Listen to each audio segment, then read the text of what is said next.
Dari dapur sederhana di Sebeduk, cemilan ini membuktikan bahwa mimpi besar bisa tumbuh dari tempat kecil. Asal ada tekad, rasa, dan semangat untuk terus melangkah. Kerupuk seblak saluyu dan makaroni cadas bukan cuma soal rasa, tapi juga tentang keberanian untuk memulai dan ketekunan untuk bertahan. Berikut kisah inspiratif Nur Hidayat dan Halimah dalam episode program Sapa UMKM kali ini.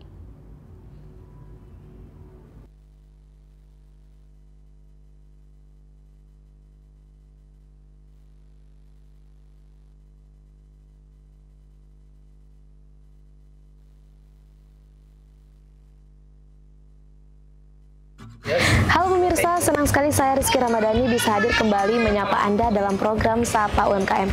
Kali ini saya berada di Pancur 2 Tower Duriangkang, lokasi produksinya cadas makaroni dan kerupuk saluyu.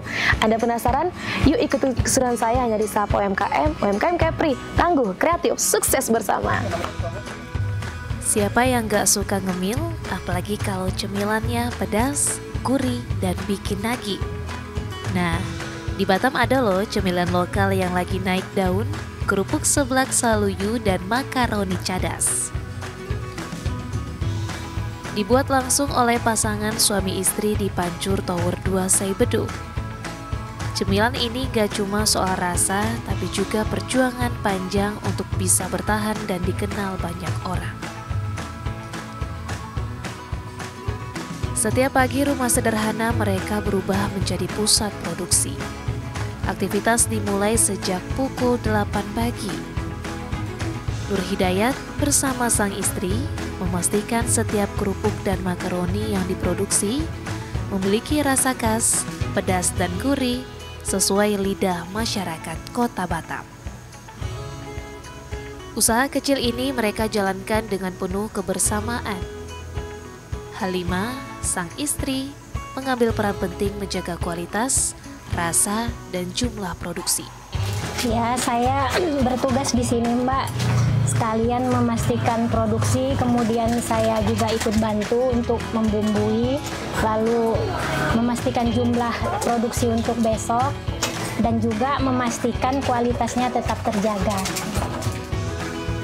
Meski sibuk dengan usaha, keluarga tetap menjadi alasan utama mereka berjuang. Pasangan ini dikaruniai 5 anak yang sebagian besar kini tengah menempuh pendidikan di Jawa maupun Batam. Keputusan Nur Hidayat terjun ke dunia UMKM bukan tanpa alasan. Ia meninggalkan pekerjaannya di perusahaan demi mengejar cita-cita berdagang. Anak kami alhamdulillah udah 5. Nah, yang paling besar sekolah dan mondok di Jawa. Yang pertama dan kedua itu, dua-duanya cowok. Sekarang SMA kelas 2 sama kelas 1. Paling besar kelas 2, yang keduanya kelas 1. Yang tiganya ya di sini, semua ketiga keempat udah sekolah SMP sama SD. Baik saya ataupun istri pernah juga sih kerja di PT gitu kan. Tapi saya secara pribadi dari awal pun saya inginnya jualan gitu. Dagang. Memang itu cita-cita saya. Bertahun-tahun pencarian, jatuh dan bangun, akhirnya terbayar. Produk saluyu dan cadas kini punya pasar tersendiri. Tidak hanya di kantin sekolah, tapi juga mulai dikenal masyarakat luas. Sampai ke tahap seperti sekarang, atau dengan makaroni ataupun seblak ini memerlukan proses yang lama ya. Karena saya ingat saya dulu itu, saya keluar dari PT itu 2003, keluar dari PT 2005, itu saya banyak jualan yang saya lakukan. Yang saya geluti jualan tuh banyak, bermacam-macam.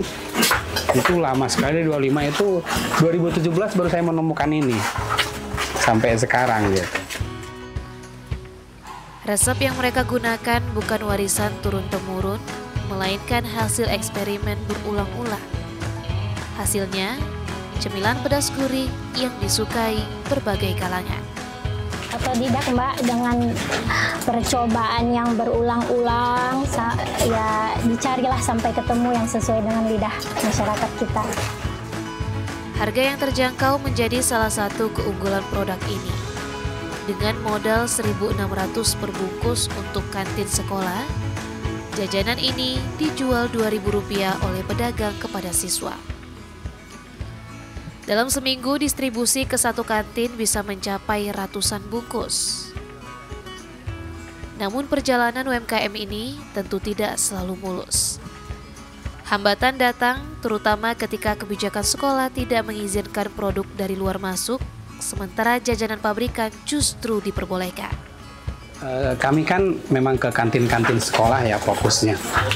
Jadi kami masukin per bungkus ini kami masukin 1.600. Nanti pihak kantin itu menjualnya 2.000 ke siswa.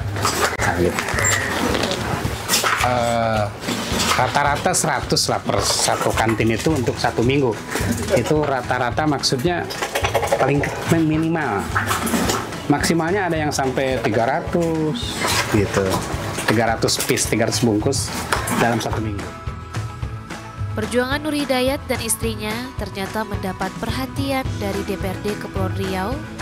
Wahyu Wahyudin berkesempatan mengunjungi lokasi produksi di Sei Bedug. Ya, hari ini saya berada di Pancur Tower 2 di Sungai Bedug, ya. Jadi ini mengunjungi salah satu UKM memproduksi kerupuk seblak dan makaroni, yang mana ini sudah diminati di seluruh Kota Batam, bahkan dari Singapura pun sudah ada yang order, ya. Hanya saja keterbatasan produksi dan juga tentu peralatan yang dikeluhkan oleh para UMKM. Dalam kunjungan tersebut, Wahyu Wahyudin menegaskan pentingnya dukungan pemerintah terhadap UMKM lokal, mulai dari pelatihan, bantuan peralatan, hingga akses pemasaran. Ya, kami kan sekarang ini menampung aspirasi daripada Pak Dayat, dan nanti saya akan sampaikan kepada dinas terkait, Dinas KUKM Provinsi Kepulauan Riau, bahwa UKM Pak Dayat ini membutuhkan peralatan, sarana dan prasarana, kemudian bantuan modal dan terkait dengan pemasaran. Nah, untuk bantuan modal sudah ada programnya dari pemerintah, juga terkait dengan pelatihan tentu, dan tinggal nanti sarana dan prasarana peralatan yang memang dibutuhkan oleh Pak Dayat agar bisa terrealisasi di pemerintah Provinsi Kepulauan Riau. Bagi Nur Hidayat, dukungan pemerintah tidak sekedar soal bantuan modal, tapi juga akses distribusi yang adil bagi UMKM. Ini kan pemerintah mungkin memberikan bantuan juga ya kepada kami UMKM, tapi sebenarnya lebih dari itu yang ingin kami dapatkan dari pemerintah itu apa? Contoh misalkan masalah distribusi pemasaran. Jadi kami itu dibimbing dan disediain semacam apa ya? Pelatihan? Bukan hanya pelatihan sih.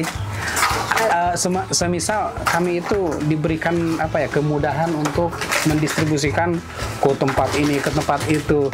Karena kan contoh tadi aja, ada kasus seperti ke sekolah itu kami nggak boleh, sementara itu nggak boleh. Yang sebenarnya hal-hal kayak gitu aja sih yang kalau bagi saya gitu. Harapan yang sama juga disampaikan Halimah agar usaha kecil seperti mereka mendapat ruang untuk berkembang. Ya, lebih diperhatikan aja mungkin yang selevel-level kami ini, mungkin untuk lebih berkembang lagi, bisa mungkin pelatihan ataupun tambahan alat yang lebih, supaya produk kami lebih higienis atau bagaimana, itu aja sih. Dari dapur sederhana di Pancur Tower 2, lahir kisah tentang kerja keras, pengorbanan, dan harapan. Kerupuk seblak saluyu dan makaroni cadas bukan sekedar cemilan pedas gurih, tapi bukti nyata bahwa UMKM adalah tulang punggung ekonomi masyarakat.